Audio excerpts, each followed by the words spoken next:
नमस्कार, म नवीन सापकोटा। सदा चाहिँ आज पनि मैले कक्षा 11 को ऐच्छिक नेपाली अन्तर्गत कविता खण्डको राष्ट्रकवि माधवप्रसाद घिमिरे र उनको नेपालै नरहे कवितासँग सम्बन्धित सामग्री लिएर आएको छु। यस सामग्रीभित्र राष्ट्रकवि माधवप्रसाद घिमिरेको परिचय, प्रवृत्ति तथा विशेषताहरू, नेपालै नरहे कविताको विषयवस्तु, मूलभाव, उद्देश्य, लयविधान, बिम्ब प्रतीक र अलङ्कार, भाषाशैली आदि सामग्रीहरू रहेका छन्। पक्कै पनि यस सामग्रीले यहाँहरूको अध्ययन अध्यापनमा थोरै भए पनि सकारात्मक सहयोग पुग्नेछ भन्ने मैले अपेक्षा लिएको छु।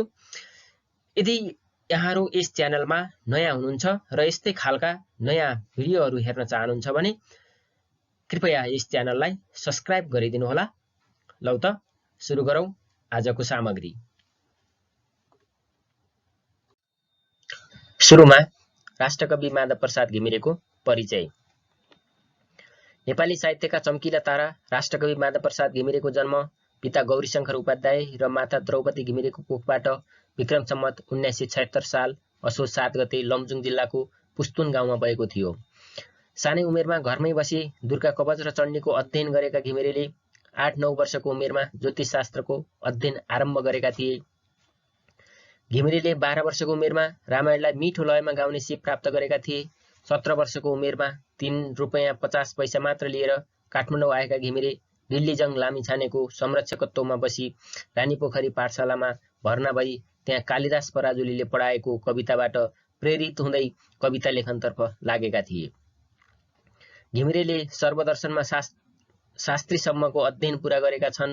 2002 सालमा गोरखापत्रका सहायक सम्पादक भएर अनुभव सँगालेका घिमिरेले 2014 सालमा इन्द्रेणी पत्रिकाको सम्पादक हुने अवसर प्राप्त गरे। 2010 सालमा उनी नेपाल भारत मैत्री सङ्घका अध्यक्ष भएका थिए। 2014 सालमा रोयल नेपाल एकाडेमीका सदस्य, 2036 सालमा नेपाल राजकीय प्रज्ञा प्रतिष्ठानका उपकुलपति र 2046 सालमा यसै संस्थाका कुलपति जस्तो गरिमामय पदमा रहेर कुशलतापूर्वक आफ्नो जिम्मेवारी पूरा गरेका थिए। राष्ट्रकवि घिमिरे कवि, गीतकार, गीति नाटककार, नाट्यकाव्यकार, सम्पादक, निबन्धकार आदि व्यक्तित्व भए पनि मूल रूपमा अमर कवि व्यक्तित्व हुन्।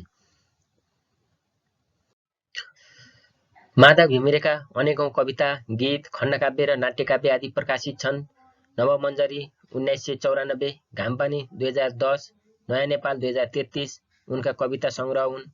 पापेनियामा 2013, गौरी 2015, राजेश्वरी 2017, राष्ट्रनिर्माता 2033, धरतीमाता 2020, राहुल यशोदा 2035 उनका खण्डकाव्य हुन्। असुस्तामा 2035 काव्यिक नाटक हो भने शाकुन्तला 2033, मालती मङ्गले 2035, विषकन्या 2050 र हिमालवारी 2054 उनका गीति नाटक हुन्। यसका अतिरिक्त घिमिरेका गाउँछ गीत नेपाली, सङ्गीत त रेटे पनि, लाग्दछ मलाई रमाइलो, नेपाली हामी रहौँला कहाँ आदि अनेकौं चर्चित गीतहरू रेकर्डिङ भएका छन्। नेपाली साहित्यको अनवरत रूपमा सेवा गर्ने माधवप्रसाद घिमिरे विभिन्न सङ्घ संस्थाबाट तथा राष्ट्रिय स्तरका विभिन्न मान पदवी तथा सम्मानहरूद्वारा अभिनन्दित छन्। उनलाई विक्रम सम्वत 2033 सालमा त्रिभुवन प्रज्ञा पुरस्कार, 2052 मा आदिकवि भानुभक्त आचार्य पुरस्कार, 2055 मा भूपालमान सिंह कार्की पुरस्कारबाट पुरस्कृत गरियो। 2052 सालमा नागरिक अभिनन्दन तथा 2060 सालमा राष्ट्रकविको उपाधिद्वारा विभूषित गरियो। घिमिरेका रचनाहरू विद्यालय तहदेखि क्याम्पस स्तरसम्मका पाठ्य पुस्तकमा पाठ्य सामग्रीका रूपमा समावेश छन्। स्वच्छन्दतावादी भावधारामा परिष्कृत शिल्पका साथ राष्ट्रप्रेम र प्रकृति सौन्दर्यका कविता लेख्नु उनको विशेषता हो। सहज बिम्ब प्रतीक तथा उस्तै सहज अलङ्कार विधान गरी कविता सिर्जना गर्ने घिमिरे नेपाली साहित्य आकाशका जाजल्यमान तारा हुन्। नेपाली साहित्य अनुरागीहरूका प्रेरणाका स्रोत हुन्। उनको देहावसान 2077 साल भदौ 2 गते काठमाडौँमा भयो। अब राष्ट्रकवि माधवप्रसाद घिमिरेका कवितागत प्रवृत्ति तथा विशेषताहरू। स्वच्छन्दतावादी भावधारा र परिष्कारवादी शैलीका सशक्त कवि प्रतिभा माधव घिमिरे नेपाली साहित्य फाँडका अनमोल रत्न हुन्। पद्य कविता र गीति कविताका माध्यमबाट राष्ट्र, राष्ट्रियता, प्रकृति र विश्व बन्धुत्वको भावनालाई भव्य कल्पनाका साथ संयोजन गर्दै मार्मिक भाव प्रकट गर्नु उनको काव्यिक कौशल हो। फुटकर कविता, गीति खण्डकाव्य र गीति नाटकको यात्रामा घिमिरेले देवकोटाको जस्तो स्वच्छन्द भाव संयोजन र लेखनाथको जस्तो परिष्कारवादी शैलीको उपयोग गरेको पाइन्छ। भाव र शैलीको सन्तुलन, संक्षिप्तताभित्र विस्तृतताको अभिव्यञ्जना, देशभक्तिपूर्ण भावना, राष्ट्रिय गरिमा, जातीय महिमा, वीरताका गाथा, सामाजिक सांस्कृतिक आदर्श आदिलाई कविताको केन्द्रीय विषय बनाएर उत्कृष्ट रचना प्रस्तुत गर्नु घिमिरेका काव्यगत विशेषता हुन्। उच्च मानवीय भावलाई कलात्मक शैलीमा प्रस्तुत गर्न खप्पिस घिमिरेका कवितामा सौन्दर्यलाई रहस्यमय ढङ्गले प्रस्तुत गरिएको हुन्छ। स्वच्छन्दतावादी प्रवृत्ति अनुसार कवितामा भाव पक्ष प्रबल रहे पनि भाषिक शिष्टता तथा काव्य मर्यादालाई परिपाकमा पुर्याएर राष्ट्र, राष्ट्रियता, प्रकृति तथा प्रेम विषयक कुराहरूको पनि सुन्दर प्रस्तुतिकरण उनका कवितामा पाइन्छ। शास्त्रीय भावधारालाई आत्मसात गरी काव्य सिर्जना गर्ने घिमिरेको थोरै शब्दमा व्यापक अभिव्यक्ति दिने सक्ने कला पाइन्छ। यो उनको मौलिक पहिचान पनि हो। साहित्य जीवनका निम्ति र जीवन साहित्यका निम्ति हुनुपर्छ भन्ने भाव उनका कवितामा व्यक्त भएको हुन्छ। भाषिक नियमको साँचोमा बाँधिएर वाणी, बडमात्रिक एवं लोकलयमा जीवन्त कविता लेख्ने विशिष्ट सिप उनमा देखिन्छ। उनका कविताहरू कुनै कुशल कालीगढले कुन्दी कुन्दी बुट्टा भरेका काष्ठकला वा मूर्तिकला जस्ता चित्ताकर्षक हुन्छन्। शब्द चयनमा सचेतता, भावको गहनता, तटस्थता, मानवीयता उनका कवितामा भेटिने गुणहरू हुन्। वर्तमान मानव जीवनमा देखा परेका सन्तास र चुनौतीको विरोध गर्दै मानिसले बाँच्न पाउने अधिकारका विरुद्धमा देखा परेका परिस्थितिको विरोध गरी मानवीय अस्तित्वलाई कविताको विषयवस्तु बनाउने घिमिरे मानवतावादी कवि पनि हुन्। शब्द अलङ्कारको श्रुतिरम्य प्रस्तुति, बिम्ब अलङ्कार एवं व्यञ्जनाधर्मी प्रतीकको उपयोग, आन्तरिक गीति चेतनायुक्त छन्द विधान जस्ता प्रवृत्तिहरू घिमिरेका शैली शिल्पगत प्रवृत्तिहरू हुन्। संक्षेपमा राष्ट्रकवि माधवप्रसाद घिमिरेका काव्यगत प्रवृत्ति तथा विशेषताहरूलाई मुदागत रूपमा निम्न अनुसार उल्लेख गर्न सकिन्छ। 1. स्वच्छन्दतावादी कवि व्यक्तित्व। 2. प्रकृति चित्रणमा सजीवता। 3. राष्ट्रवादी जीवनको उजागर। 4. मानवतावादी जीवन दृष्टि। 5. शिल्प संयोजनमा सन्तुलन। 6. संक्षिप्तताभित्र पूर्णताको अन्वेषण। 7. प्रकृतिलाई मानवीकरण गर्न सिपालु। 8. सरल सरस भाषा शैलीका प्रयोगता। 9. लोक मात्रिक र बडमात्रिक छन्दका सफल प्रयोगता। 10. ज्ञगुण सम्पन्न कविता रचनामा सिद्धहस्त। 11. विभिन्न छन्द र अलङ्कारका सफल प्रयोगता। 12. भाव र कलापक्षको उचित सन्तुलनमा अभिरुचि। 13. परिष्कारवादी शैलीलाई आत्मपरक ढङ्गबाट प्रयोग गर्ने कवि व्यक्तित्व। 14. सुकुमार र सौन्दर्यपूर्ण अभिव्यक्तिमा सफलता। 15. जीवनप्रति आस्था राख्ने जीवनवादी कवि आदि।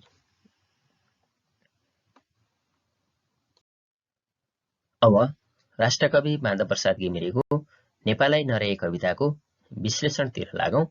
सबैभन्दा पहिला विषयवस्तु। भौगोलिक, सांस्कृतिक र ऐतिहासिक जस्ता राष्ट्रिय सम्पदाको महिमा गान गाएर उच्च राष्ट्र प्रेमको भावना व्यक्त गरिएको नेपालै नरहे कविता किन्नर किन्नरी 2033 कविता संग्रहमा संग्रहित कविता हो। राष्ट्रकवि घिमिरेको यस कविता राष्ट्रिय भावनाले ओतप्रोत भएको कविता हो। कवि घिमिरेले कवितामा देशभक्तिको भावलाई मूल कथ्य बनाएका छन्। नेपाल रहँदा मात्र नेपालीको अस्तित्व रहने भएकोले आफ्नो मातृभूमिको अस्मिताप्रति सबै नेपाली सजग हुनुपर्ने राष्ट्रवादी चिन्तन कवितामा मुखरित भएको छ। हाम्रा चाडपर्वहरू नेपालका सांस्कृतिक सम्पदा हुन्। हामी सबै मिलेर हाम्रा साझा रूपमा चाडपर्वहरू मनाउँछौँ। नेपालको निर्माणमा हाम्रा वीर बहादुर पुर्खाहरूको योगदानलाई कदापि भुल्नु हुँदैन। उनीहरूले दिएको राष्ट्रिय स्वाधीनता र अखण्डताको मन्त्रलाई हामीले हरघडी जपिरहनुपर्छ। तब मात्र नेपाली हुनुको साँचो परिचय झल्कन्छ। जननी जन्मभूमिश्च स्वर्गादपि गरिएसीको मूल मार्गलाई समातेर नेपालीहरूलाई आफ्नो देशप्रति माया ममता राख्दै राष्ट्रियताको संरक्षणमा जुट्न सचेत गराइयो। यस कवितामा आकाश छुने हिम टाकुरा, बहुविध झाँकी प्रस्तुत गर्ने लोक संस्कृति र लोक बाजाको महत्ता गाएर नसकिने र वीरताको गाथालाई कसैले मेटेर मेट्न नसकिने उच्च राष्ट्रिय गौरव गाथा सहितको नेपाली प्रकृति, संस्कृति र जातीय गौरव गाथाको वर्णनमा कविताको विषय केन्द्रित रहेको देखिन्छ। अब मूलभाव। नेपालै नरहे झ्याउरे लोकलयमा रचिएको गीती कविता हो। 14 अरबमा रचिएको यस कवितामा नेपालको मौलिकता र अनेकताभित्रको एकतासहित देशभक्तिलाई विषय बनाइएको छ। प्रस्तुत कवितामा कविले नेपालको भौगोलिक, सांस्कृतिक र ऐतिहासिक गरिमा र महिमा गान गाएर राष्ट्रप्रतिको अजस्र प्रेमभाव छताछुल्ल पारेका छन्। नेपाल विश्वमा हिमाली अधिराज्यका रूपमा सुपरिचित छ। सगर छुन अग्लिएको सगरमाथासँगै अन्य हिम टाकुराहरूले नेपालीहरूको उचाइ पनि अग्ल्याएका छन्। अमूल्य रत्न हीरा जस्ता हिमाल नरहे नेपालीको उचाइ कसरी पो चुलिन्छ र भन्ने चिन्ता व्यक्त गर्दै कविले हिमाल बिनाको नेपाल र नेपाल बिनाको हिमालको कल्पना नै गर्न नसकिने राष्ट्रवादी उच्च विचार व्यक्त गरेका छन्। नेपालीको शिर विश्वसामु उच्च बनाउन पहिला नेपाली सौन्दर्य बचाउनु पर्ने धारणा व्यक्त गरेका छन्। तराई हाम्रो अन्नभण्डार हो। हिमालबाट उत्पत्ति भएका पानीका स्रोतले पहाडी पाखा पखेराका चराचरलाई बिउजाउँदै तराईको भूमिलाई उर्वर बनाएका छन्। नेपाली कृषि संस्कृति जोगाउँदै र परिश्रम गर्दै स्वावलम्बी एवं खाद्यान्नमा आत्मनिर्भर नेपाल बनाउन भूमिका खेल्ने तराईप्रति उच्च सम्मानको भाव कवितामा प्रकट गरिएको छ। पौरखी र परिश्रमी धरतीपुत्र किसानले आफ्नो रगत र पसिना बगाएर अनि 10 नङ्ग्रा खियाएर तराईको भूमिमा अन्न रूपी सुन फलाएका छन्। पहेँला सुन जस्ता अन्न फलाउने धरतीका भरतपुत्र किसान र सम्पूर्ण जीवनलाई सजीवता प्रदान गर्ने पानीलाई कविले संसारको पहिलो धनका रूपमा चिनाएका छन्। उत्तरतर्फ चाँदी झैं टल्किएका हिमालहरूलाई नेपालका अमूल्य रत्नका रूपमा उदात्तीकरण गरिएको छ। यस कवितामा कविले सांस्कृतिक विविधताले समृद्ध मुलुक नेपालको संस्कृतिप्रति सम्पूर्ण नेपालीको तन, मन र ध्यान आकर्षित गराउन चाहेका छन्। प्राचीन गरिमामय मौलिक संस्कृति बोकेको दशैं र तिहारको महिमा गान प्रस्तुत गरेर कविले हाम्रो विविध सांस्कृतिक सम्पदाप्रति मोह जगाएका छन्। दशैं तिहार जस्ता चाडपर्वहरू आपसमा मिलिजुली हर्षोल्लासका साथ मनाइन्छ। यस्ता चाडपर्वलाई रमाइलो बनाउनका लागि चुड्का र ख्याली जस्ता लोकभाका तथा झ्याली र मादल जस्ता लोकवाद्य नै पर्याप्त छन्। वैंशको तालमा नाच्न र खुसीमा रमाउन अनि लोकभाका र लोकवाद्यको आवश्यकता पर्छ। तसर्थ आफ्ना मौलिक चाडपर्व लोकभाकाहरूको संरक्षणमा जुट्न कविताले आग्रह गरेको छ। विदेशी संस्कृति, गीतहरू र वाद्यवादनको आयात गरेर आफ्नो मौलिक पहिचान बिटुल्याउन नहुने कविको धारणा कवितामा व्यक्त भएको छ। नेपालको इतिहास वीर पुर्खाको त्याग र बलिदानले सजिएको छ। वास्तवमा नेपाल राष्ट्रका लागि आत्मोत्सर्ग गर्ने वीर सपुतहरूले रगत र पसिना बगाएर बचाएको स्वाधीन अखण्ड मुलुक हो नेपाल। नेपालको अस्तित्व, स्वाधीनता र अखण्डताको रक्षार्थ हाम्रा पुर्खाहरू अदम्य जोश, जाँगर र साहसका साथ ज्यानको बाजी थापेर लडेका थिए, जसको फलस्वरूप हामी नेपाली स्वतन्त्र देशका स्वतन्त्र नागरिकको हैसियतले शिर ठाडो पारेर हिँड्न पाएका छौं। पुर्खाको त्यो मूल मन्त्रलाई हामीले सदैव जागृति र चेतनाको पाठ सम्झिनुपर्छ। जसरी पूर्वको पहिलो उज्यालो झुल्कोले हामीलाई जगाउँछ, निन्द्राबाट बिउजाउँछ, त्यसरी नै पुर्खाहरूको इतिहास साहसी कदमले हामीलाई निरता, साहस र कर्तव्य परायणताको चेतना प्रदान गरिरहेको छ। माटोको ममता र देशभक्तिको उत्कट अभिलाषा पुर्खाबाट हामीले सिक्नै पर्ने हुन्छ। यसरी नेपालको प्राकृतिक विविधताको महिमागान गर्दै पुर्खाको इतिहास र गौरव गाथा स्मरण गराउनु तथा नेपाललाई पूर्वीय सभ्यताको पावन भूमिका रूपमा चित्रण गर्दै देशभक्तिको भाव जागृत गराउनु अनि असल संस्कार, विविधतामय सुन्दर संस्कृति, भव्य कला, मनोरम प्रकृति, बहुविध जातीयता, राष्ट्रिय एकता र अपराजित स्वाभिमानलाई जोगाएर राख्न सके मात्र नेपाल र नेपालीको अस्तित्व अनन्तसम्म रहिरहने भाव यस कवितामा व्यक्त गरिएको छ। अब लय विधान। सरल भाव र गीती ढाँचामा रचिएको प्रस्तुत कवितामा 16 अक्षरको प्रयोग हुने मध्यम झ्याउरे छन्दको ढाँचा अपनाइएको छ। यसलाई गाउँदा प्रत्येक हरफका पाँचौं अक्षरमा छोटो तथा 10औं अक्षर पछाडि लामो विश्राम लिनुपर्ने हुन्छ। नेपाली हामी रहौँला कहाँ, नेपालै नरहे भन्ने स्थायी वाक्यांशको पुनरावृत्तिले कवितामा थप सुर्ती मधुरता प्रदान गरेको छ। यो भाव अनुकूल कोमल शब्दावली प्रयोग भएको कविता हो। यस कवितामा सरल, झर्रा र तत्सम पदावलीको काव्यमय अभिव्यक्ति पाइन्छ। अन्त्यानुप्रास र लालित्यमय शब्दको लोकलयात्मक गीति सङ्गीत सहितको लय विधानले यस कविताको लय उत्कृष्ट बनेको देखिन्छ। अब रस अलङ्कार। यस कवितामा रस विधानका दृष्टिले वीर रस र अलङ्कार विधानका दृष्टिले शब्द अलङ्कार तथा अर्थ अलङ्कारको सशक्त संयोजन गरिएको छ। नेपाली पुर्खाको वीरताको जयगान गर्दै देशभक्ति र राष्ट्रियताको पक्षमा दिएको अभिव्यक्तिमा वीर रस परिपाक भएको देखिन्छ। पुर्खाहरूको जातीय गौरव गाथाको वर्णन तथा पूर्वीय सभ्यताको केन्द्रबिन्दुका रूपमा नेपाल नै नरहेको प्रसङ्गले पाठकमा उत्साह जगाउने काम गरेको छ। कवितामा अनुप्रास अलङ्कारको प्रयोग भेटिन्छ।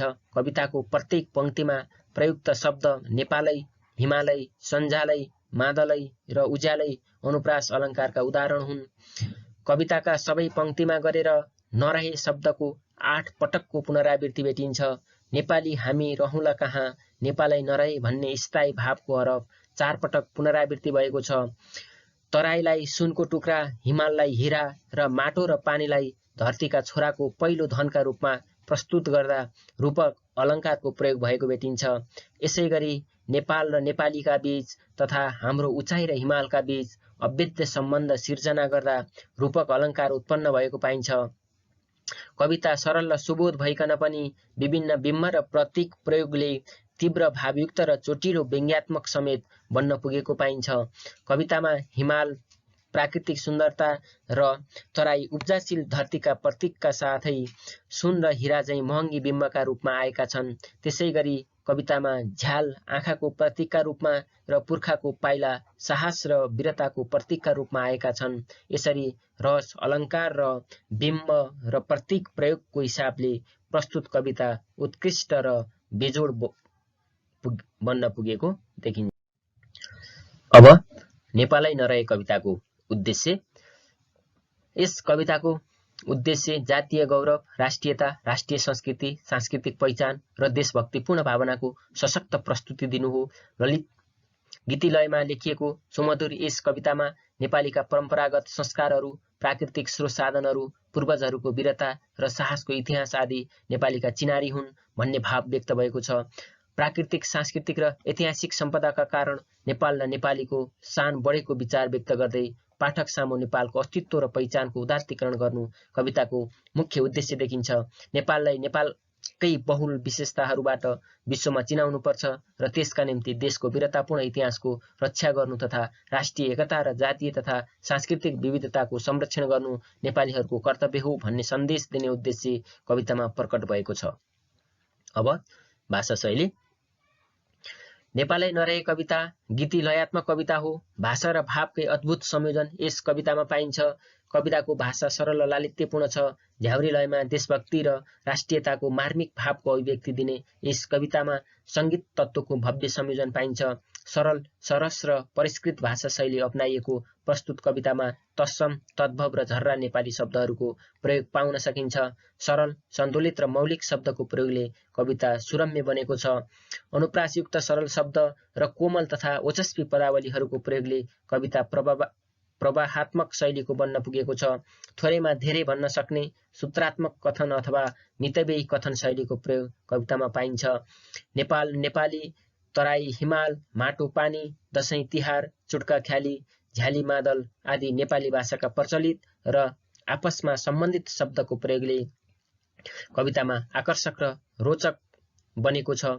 आकाश छुने टाकुरा, पौरखी हाम्रा पाइला, पूर्वको पहिलो उज्यालो आदि बिम्बहरूले कवितालाई थप सिँगारेको पाइन्छ।